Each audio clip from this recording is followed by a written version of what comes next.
Good morning students. आप सब कैसे हैं?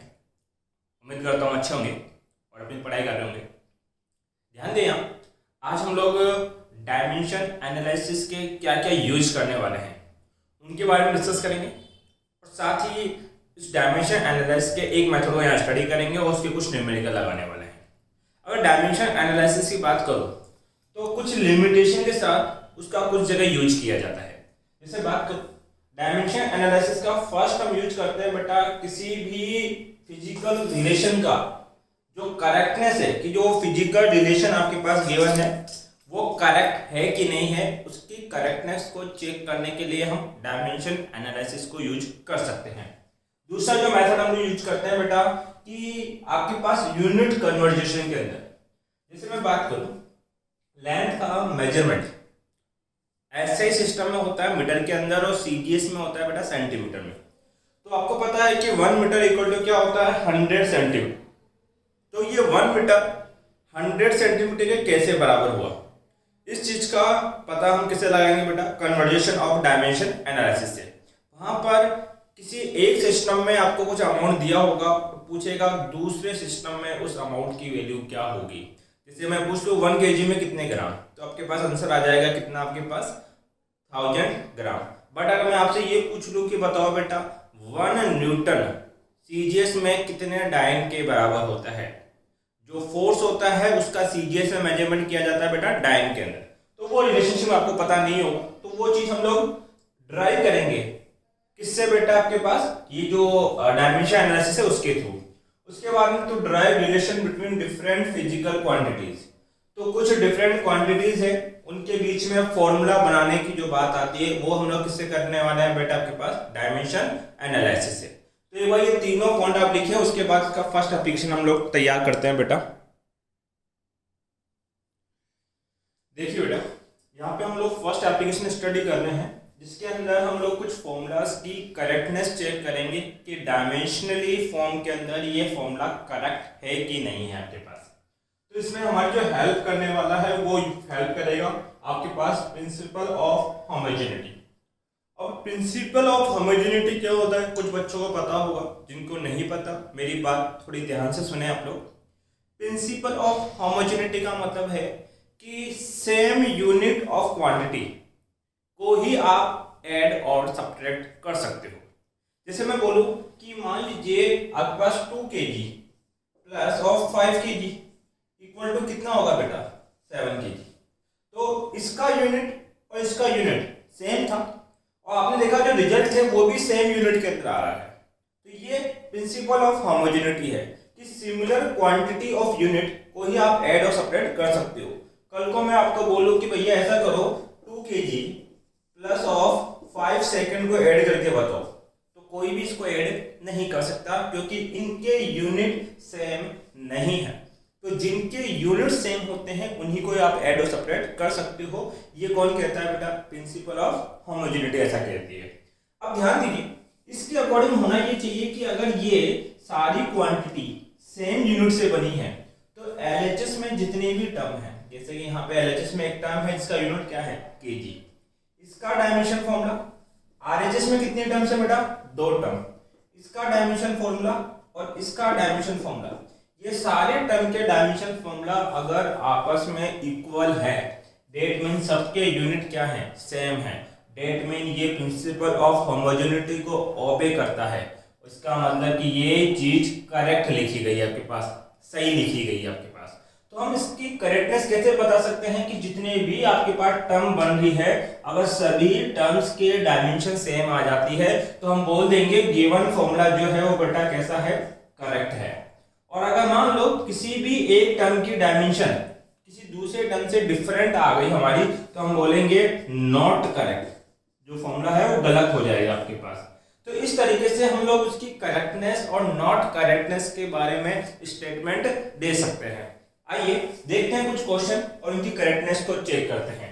जैसे मैंने कुछ एग्जांपल ले रखे हैं और पहला एग्जांपल आपके पास है कि s इक्वल टू कितना होता है ut plus half a t square, s equal to ut plus half a t square. ठीक है, इस क्रम में आपके पास टोटल इक्वेशन में कितने टर्म्स है बेटा? 3 टर्म है। पहला टर्म एलएचएस में बात कर लेते हैं हम लोग। तो एलएचएस में जो फर्स्ट टर्म है वो है एस। एस मेरे लिए क्या है बेटा? डिस्प्लेसमेंट। और डिस्प्लेसमेंट का मेजरमेंट मैं किस में करता हूँ? मीटर में। और मीटर की डायमेंशन आपको बनानी आनी चाहिए। कितनी रही होगी बेटा? L1 आपके पास। अब बात करते हैं बेटा किसकी? आरएचएस की। आरएचएस में कितनी टर्म्स है बेटा? 2 टर्म्स है। पहली टर्म क्या है? यूटी, ये इसकी फर्स्ट टर्म। अब यूटी में देखो यू क्या है बेटा? यू है इनिशियल वेलोसिटी, है तो वेलोसिटी। तो वेलोसिटी का यूनिट आपको पता होना चाहिए मीटर पर सेकंड। टाइम का यूनिट क्या होगा बेटा? सेकंड।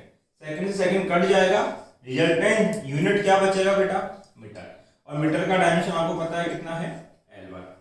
आरएचएस में ही एक सेकंड टर्म और है, वो कौन है बेटा के पास? Half a t square. अब एक नई चीज सीखो, डायमेंशन में आप जो कांस्टेंट आया है, कांस्टेंट कौन है बेटा? हाफ आया है। इस हाफ का कोई मतलब नहीं होता। डेट में डायमेंशन एनालिसिस किसी भी कांस्टेंट के लिए एप्लीकेबल नहीं है। ये आगे जाके पता लगेगा कि ये डायमेंशन एनालिसिस की एक लिमिटेशन है। और लिमिटेशन क्या है कि जो डायमेंशन एनालिसिस होता है वो आपके पास कांस्टेंट के लिए कोई इंफॉर्मेशन नहीं देता, इसके बारे में कुछ नहीं बताएगा आपको। ठीक है, तो इसको हम रिमूव कर देंगे। जैसे इसको रिमूव करेंगे तो 2 टर्म बचेगी, एक्सीलरेशन और टाइम का स्क्वायर। एक्सीलरेशन का यूनिट क्या होता है बेटा? मीटर पर second square multiply time. Time को मेजर करोगे सेकंड में, परंतु ये टाइम का स्क्वायर है तो इसका मेजरमेंट क्या हो जाएगा? Second square. सेकंड स्क्वायर से सेकंड स्क्वायर कैंसिल आउट, फॉर्मूले में यूनिट क्या बचेगा? मीटर।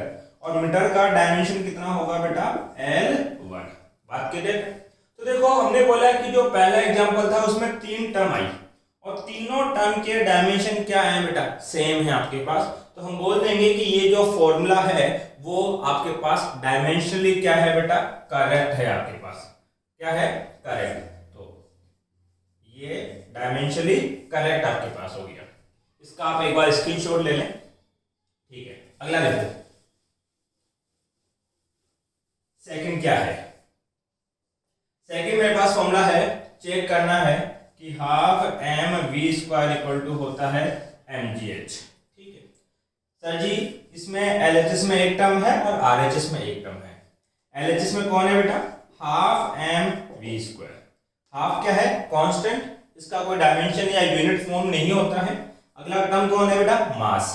मास का मेजरमेंट किसमें करते हैं? केजी में। अगला टर्म कौन है बेटा? वेलोसिटी।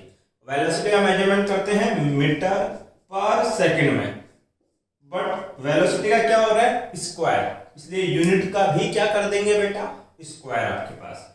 अब टर्म हो जाएगी केजी मीटर स्क्वायर पर सेकंड स्क्वायर। ठीक है, इसका डायमेंशन बनाओ बेटा, आता होगा बनाना। केजी की डायमेंशन m1, मीटर स्क्वायर की डायमेंशन L2, सेकंड स्क्वायर की डायमेंशन कितनी? T2। अब T2 को कहां लेके जाओगे बेटा? ऊपर, तो ये हो जाएगा T-2। पहला डायमेंशन आ गया। आरएचएस में कितनी टर्म है बेटा? एक टर्म। कौन सी टर्म है? mgh। अब m यहां किसको रिप्रेजेंट कर रहा है बेटा? मास। तो मास का मेजरमेंट केजी में मल्टीप्लाई g क्या है? Gravitational acceleration.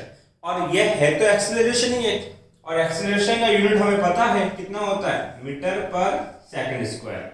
h क्या है बेटा? हाइट। हाइट का मेजरमेंट किसमें करते हैं? मीटर में। अब देखो इसका रिजल्टेंट यूनिट क्या बनेगा? K G. Metre multiply metre, metre square upon में सेकंड स्क्वायर। केजी की डायमेंशन बोलो बेटा? m1। मीटर स्क्वायर की डायमेंशन L2। सेकंड स्क्वायर को ऊपर लेके जाओगे T-2। बात करेक्ट आपके पास। तो जो डायमेंशन LHS की आई वही किसकी है बेटा? RHS की। इसका मतलब आपका जो फॉर्मूला है वो कैसा है? करेक्ट है। और करेक्ट होना भी था क्योंकि ये काइनेटिक एनर्जी और एक पोटेंशियल एनर्जी है। और कभी आप 11th में आगे सीखोगे कि काइनेटिक एनर्जी किसमें कन्वर्ट होती है? कई बार पोटेंशियल एनर्जी में। और यही पोटेंशियल एनर्जी को कई बार हम किसमें कन्वर्ट करते हैं बेटा? काइनेटिक एनर्जी में भी कन्वर्ट कर देते हैं। तो ये इसके अकॉर्डिंग करेक्ट है आपके पास। तो फॉर्मूला लिख देना बेटा, करेक्ट। स्क्रीनशॉट ले लें। थर्ड जो हमें चेक करना है, Fs equal to half m v square minus half LHS में आते हैं, एक टर्म है Fs। F क्या है? फोर्स।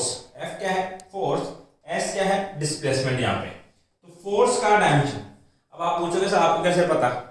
एक्चुअली में क्या है कि ये जो क्वेश्चंस है ये थ्योरी में लिखे हुए थे। थ्योरी में ऐसे लिखा हुआ था कि S equal to ut plus half AT square एक इक्वेशन है, जहाँ S डिस्प्लेसमेंट है, U इनिशियल वेलोसिटी है, T टाइम है, A एक्सीलरेशन है। तो वो चीजें मैंने हटा दी, मैं सीधा आपको खुद ही बता रहा हूँ कि इसमें ये चीज क्या है, क्योंकि क्वेश्चन लिखने बैठता तो फिर मेरा वीडियो बहुत ज्यादा लंबा हो जाएगा। Fs फोर्स, फोर्स का यूनिट पता होना चाहिए। तो यूनिट क्या होता है? न्यूटन। सर S डिस्प्लेसमेंट का यूनिट क्या हो गया? मीटर। अब न्यूटन की डायमेंशन पता है क्या? अगर किसी को याद है तो बहुत अच्छी बात है, नहीं है तो याद करो। न्यूटन का होता है m1 L1 T minus 2। Metre का कितना हो जाएगा? L1। अब देखो L1 और L1 बेस सेम होती है, पावर ऐड हो जाती है, तो नेट डायमेंशन कितनी हो जाएगी? m1 L2 T minus 2। अब RHS में, सर जी RHS में कितनी टर्म है? दो टर्म है। पहला टर्म क्या कहता है आपके पास? Half mv square. हाफ तो क्या है? कांस्टेंट, कोई इंफॉर्मेशन नहीं है। m क्या है? मास, मास का मेजरमेंट kg में। v क्या है? फाइनल वेलोसिटी है, तो वेलोसिटी, वेलोसिटी का यूनिट क्या होता है बेटा आपके पास? मीटर पर सेकंड स्क्वायर। तो ये हो जाएगा मीटर स्क्वायर पर सेकंड स्क्वायर, क्योंकि वेलोसिटी का स्क्वायर है इसलिए यूनिट का भी स्क्वायर होगा। अब kg की डायमेंशन कितनी बेटा? m1 मीटर स्क्वायर की डायमेंशन, L2 सेकंड स्क्वायर की T2, बट T2 कहां जाएगा? ऊपर, T माइनस 2 आपके पास बनेगा। सेकंड टर्म जो है आपके पास वो ये है आपके पास हाफ m u स्क्वायर। यहाँ पे हाफ कांस्टेंट है, m क्या है बेटा? मास, यूनिट क्या बनेगा? kg। u क्या है? इनिशियल वेलोसिटी, ये थी फाइनल वेलोसिटी, ये है इनिशियल। है तो वेलोसिटी आपके पास, वेलोसिटी का यूनिट क्या होता है? मीटर पर सेकंड, बट स्क्वायर है इसलिए यूनिट का भी क्या कर देंगे बेटा? स्क्वायर। अब डायमेंशन बना है इसकी, कितनी हो जाएगी? m1 L2 T minus 2। तो देखो LHS में एक टर्म थी और RHS में दो टर्म्स थे, तीनों टर्म के डायमेंशन क्या है बेटा? करेक्ट। तो ये फॉर्मूला भी आपके लिए क्या होगा? करेक्ट होगा आपके पास, ठीक है। उसके बाद में जो फोर्थ फॉर्मूला है, स्क्रीनशॉट आप ले सकते हैं बेटा। अभी ये सारे करेक्ट वाले हैं, बस मैं इसमें वेराइटीज चेंज करता जा रहा हूं थोड़ी थोड़ी। टाउ इक्वल टू दे रखा है I अल्फा। टाउ होता है बेटा टॉर्क। अगर मैं LHS में बात करूं, ये मेरा फोर्थ है, टॉर्क होता है बेटा फोर्स मल्टीप्लाई डिस्टेंस। आपके पास परपेंडिकुलर डिस्टेंस होती डिस्टेंस ही है। फोर्स का यूनिट न्यूटन, इसका क्या बनेगा? मीटर। डायमेंशन बनाओ इसकी बेटा आपके पास, तो न्यूटन की dimension m1 L1 T minus 2, अभी याद करी होगी। डिस्टेंस की डायमेंशन L1, बेस सेम है, पावर ऐड कर दोगे, L1 और L1 कितना लिख दोगे बेटा आपके पास? L2। तो डायमेंशन कितनी हो जाएगी बेटा? m1 L2 T minus 2। RHS में आओ, RHS में दो टर्म है। I यहाँ पे करंट नहीं है, ध्यान रखना। I यहाँ पे है मोमेंट ऑफ इनर्शिया। कौन है बेटा? मोमेंट ऑफ इनर्शिया, 7 चैप्टर में पढ़ेंगे रोटेशन के अंदर। और अल्फा है आपके पास एंगुलर एक्सेलरेशन। अभी याद रखो, तो I का फॉर्मूला मैं लिख देता हूं, क्या होता है? I इक्वल टू होता है मास मल्टीप्लाई रेडियस का स्क्वायर, क्या रोटेशनल डिस्टेंस का स्क्वायर। और अल्फा होता है आपके पास एंगुलर वेलोसिटी, या ऐसे बोले आपके पास ये होता है d थीटा स्क्वायर अपॉन में dt का स्क्वायर। तो थीटा रेडियन में होता है और हम पढ़ चुके हैं रेडियन का कोई डायमेंशन नहीं होता, तो टाइम का डायमेंशन होगा केवल यहाँ पे। अब देखो मैं I का यूनिट लिखना चाहता हूं, ये कौन है? मास, kg। R क्या है? डिस्टेंस, डिस्टेंस का हो जाएगा मीटर स्क्वायर, क्योंकि रेडियस का स्क्वायर है। d थीटा मल्टीप्लाई में इसका कोई यूनिट नहीं होगा, dt स्क्वायर मतलब कि सेकंड स्क्वायर आपके पास। सॉल्व करो, kg का m1 मीटर स्क्वायर का L2 सेकंड स्क्वायर को ऊपर लेके जाओगे बेटा t माइनस 2। इसका मतलब कि LHS और RHS के डायमेंशन इक्वल है, तो ये फॉर्मूला भी क्या है बेटा आपके पास? करेक्ट है। ये नेक्स्ट स्क्रीनशॉट ले लिया होगा इसका आपने। आगे देखिए बेटा, फिफ्थ है escape velocity equal to given है under root of 2gh upon में r। ठीक है, ये ग्रेविटेशनल वाले से एक फॉर्मूला हम निकाल के लेके आए। तो ये वेलोसिटी को रिप्रेजेंट करता है, ये ग्रेविटेशनल कांस्टेंट है, h हाइट है, r अर्थ का रेडियस है यहाँ पे आपके पास। तो सबसे पहले अंडर रूट में डायमेंशन में सोल्व नहीं करता हूँ, इसलिए क्या करता हूँ बोथ साइड स्क्वायर कर देता हूँ ताकि डायमेंशन रिमूव हो जाए। इसका स्क्वायर करोगे v स्क्वायर और इसका स्क्वायर करोगे तो रूट हट जाएगा, क्या बचेगा 2gh अपॉन में क्या r। अब आते हैं बेटा LHS के ऊपर। LHS में कौन है, वेलोसिटी का स्क्वायर। वेलोसिटी का यूनिट होता है मीटर पर सेकंड, बट स्क्वायर है इसलिए हो जाएगा meter square second square. Correctness को चेक करो, इसका डायमेंशन बनेगा मीटर स्क्वायर का L2, सेकंड स्क्वायर को ऊपर लेके जाओगे t-2। अब LHS की जगह किसमें आ जाएगी बेटा, RHS में। RHS में टर्म कौन है बेटा, 2gh अपॉन में r। अब 2 तो कांस्टेंट है, कोई यूनिट नहीं बनेगा। g का यूनिट आता है क्या, अगर नहीं आता तो आपको पहले ही बताया F इक्वल टू होता है g m1 m2 अपॉन में r स्क्वायर। यहां से g इक्वल टू क्या बन जाएगा, f r square m1 and m2 आपके पास। f न्यूटन, r का मीटर स्क्वायर, इसका भी kg, इसका भी kg, तो ये क्या हो जाएगा बेटा kg स्क्वायर आपके पास। ध्यान दें यहाँ पे g का यूनिट क्या होता है, newton meter square kg square. h क्या है, हाइट, हाइट का यूनिट क्या होगा बेटा मीटर। r क्या है, रेडियस, रेडियस का यूनिट भी क्या होगा बेटा मीटर। मीटर से मीटर कट गया तो मेरा नेट यूनिट आया newton meter square kg square. अब न्यूटन की डायमेंशन आपको याद होनी चाहिए, मैंने कहा था कई जगह डायरेक्ट काम में आएगा ये। तो न्यूटन की डायमेंशन क्या होती है, m1 L1 t-2। Meter square की डायमेंशन L2। kg स्क्वायर की डायमेंशन बेटा कितनी आपके पास, m2 आपके पास गिवन है, ठीक है। अब सोल्व करें इसको बेटा, तो ये कितना बन जाएगा, एक m1 से एक m1 कट गया 1। अब ये 1 ऊपर जाएगा तो m -1, ठीक है। L1 और L2 L3 और t-2, ठीक है। अब ध्यान दीजिए यहाँ पे आपके पास क्या LHS और RHS पार्ट के डायमेंशन सेम आए क्या, नहीं। इसका मतलब ये जो फॉर्मूला है ये डायमेंशनली क्या है बेटा, नॉट करेक्ट, नॉट करेक्ट आपके पास। यहां तक का स्क्रीनशॉट लें। अगर इसका करेक्ट फॉर्मूले की बात करूं तो इसका करेक्ट फॉर्मूला होता है बेटा v equal to under root of 2gm upon में क्या r। यहां पर हाइट की जगह कौन लिखा होता है बेटा आपके पास, मास होता, तो ये फॉर्मूला आपके पास क्या होता, करेक्ट। आपका एक काम है, इसकी दोनों के डायमेंशन आपको निकालनी है और फिर चेक करना है खुद से क्या ये करेक्ट है कि नहीं है आपके पास।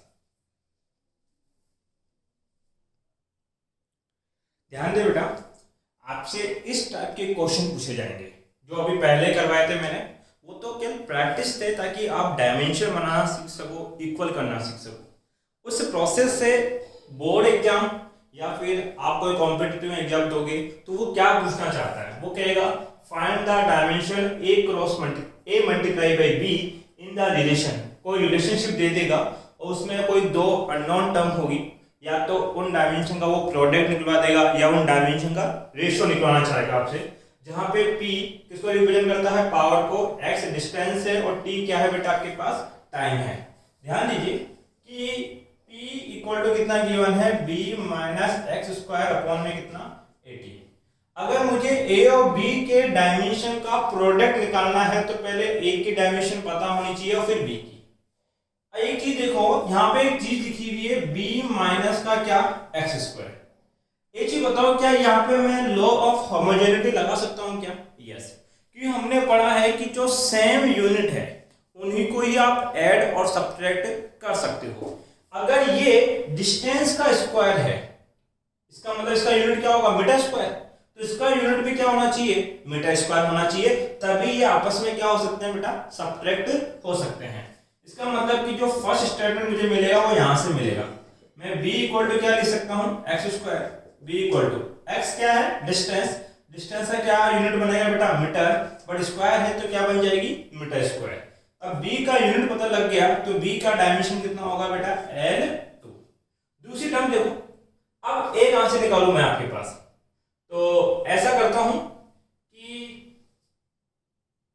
इसको उधर ले जाता हूं ये डेट मीन सेकेंड प्रोसेस क्या देगा मेरा, मल्टीप्लाई कर दो PAT equal to B minus x square.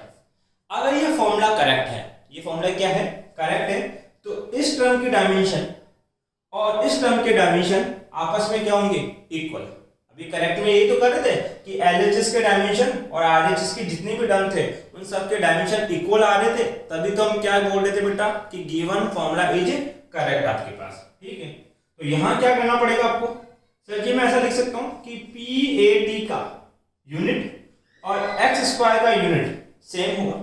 भाई इन दोनों के यूनिट्स जो होंगे वो क्या होंगे बेटा आपके पास, इक्वल। तो यहां से मैं लिख सकता हूं a इक्वल टू कितना हो जाएगा, एक्स स्क्वायर अपॉन में क्या, PT। अब एक्स स्क्वायर क्या है, डिस्टेंस का स्क्वायर, इसका यूनिट क्या होगा बेटा, मीटर स्क्वायर। टाइम का यूनिट क्या हो जाएगा बेटा, सेकंड। और ये कौन है बेटा, पावर।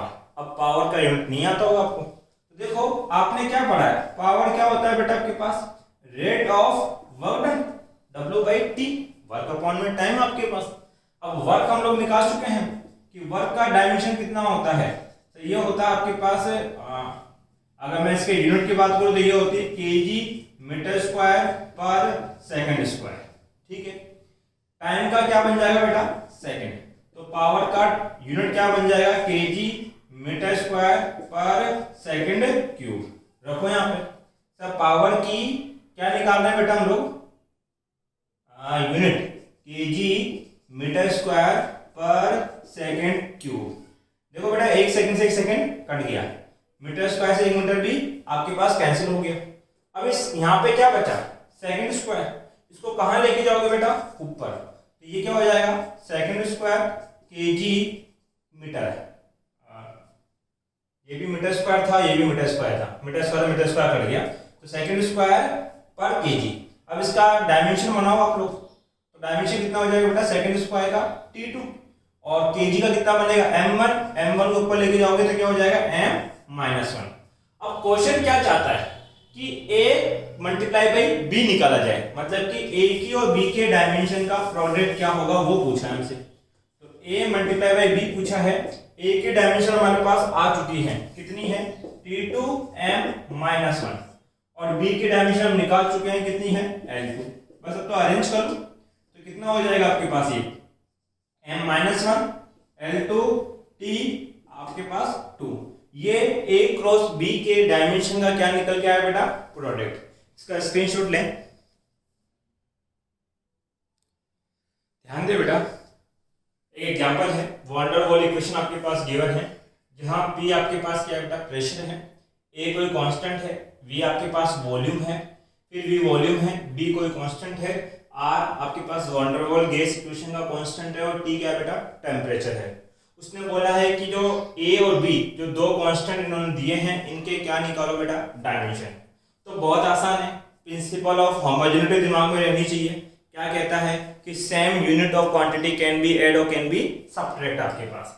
तो अगर ये प्रेशर है तो ये पूरी टर्म b की यूनिट भी क्या रही होगी बेटा, प्रेशर। इसका मतलब मैं बोल सकता हूँ a/v² किसके बराबर होगा, प्रेशर के बराबर होगा। तो सबसे पहले मैं a का यूनिट बनाऊंगा, तो प्रेशर मल्टीप्लाई वॉल्यूम का स्क्वायर। अब कितने लोगों को प्रेशर का यूनिट याद है, नहीं याद, तो प्रेशर का फॉर्मूला होता है force in per unit area. अब फोर्स का डायमेंशन या यूनिट क्या होता है, न्यूटन, एरिया का क्या होता है बेटा, मीटर स्क्वायर। तो ये a इक्वल टू क्या बन जाएगा, इसका प्रेशर का यूनिट बनेगा न्यूटन पर मीटर स्क्वायर। वॉल्यूम का यूनिट तो याद होगा, वॉल्यूम का होता है बेटा मीटर क्यूब, बट ये वॉल्यूम का भी स्क्वायर है, इसलिए ये मीटर क्यूब का क्या बनेगा, स्क्वायर। ये हो जाएगा न्यूटन, पावर पे पावर को मल्टीप्लाई करेंगे, मीटर की पावर 6/मीटर स्क्वायर, कट करो, मीटर की पावर क्या बच जाएगी बेटा, 4। तो इसका यूनिट आएगा न्यूटन मीटर 4 आपके पास। अब मुझे तो क्या बनानी है बेटा, डायमेंशन। न्यूटन की डायमेंशन कितनी थी आपके पास, m1 L1 T -2। मीटर की पावर 4 के डायमेंशन कितने होंगे, L की पावर 4। अब बेस सेम होते हैं, पावर को ऐड कर दिया जाता है, तो m1 L5 T -2। तो a का डायमेंशन ये आएगा भैया, ठीक है। फिर क्या पूछा है, किसका डायमेंशन निकालना है, b का। तो इस इक्वेशन को देखो, सर जी अगर ये वॉल्यूम की यूनिट है तो यहाँ पे भी किसकी यूनिट होगी, वॉल्यूम की, क्योंकि सेम यूनिट क्वांटिटी को आप सब्ट्रैक्ट कर सकते हो। इसका मतलब सेकंड टर्म की बात करूं तो b की यूनिट और v की यूनिट, मतलब b और वॉल्यूम के यूनिट क्या रहे होंगे, इक्वल। अब वॉल्यूम का यूनिट पता है क्या, मीटर क्यूब, यूनिट पता है तो डायमेंशन कितनी हो जाएगी बेटा, l क्यूब। तो a का डायमेंशन तो ये आया और b का डायमेंशन कितना आ गया बेटा, l क्यूब। आई होप आपको लेक्चर समझ में आया होगा। अगर लेक्चर पसंद आए तो लेक्चर को लाइक करें, चैनल को सब्सक्राइब करें और कमेंट करके बताएं कि आपको वीडियो कैसे लगा बेटा। Thank you.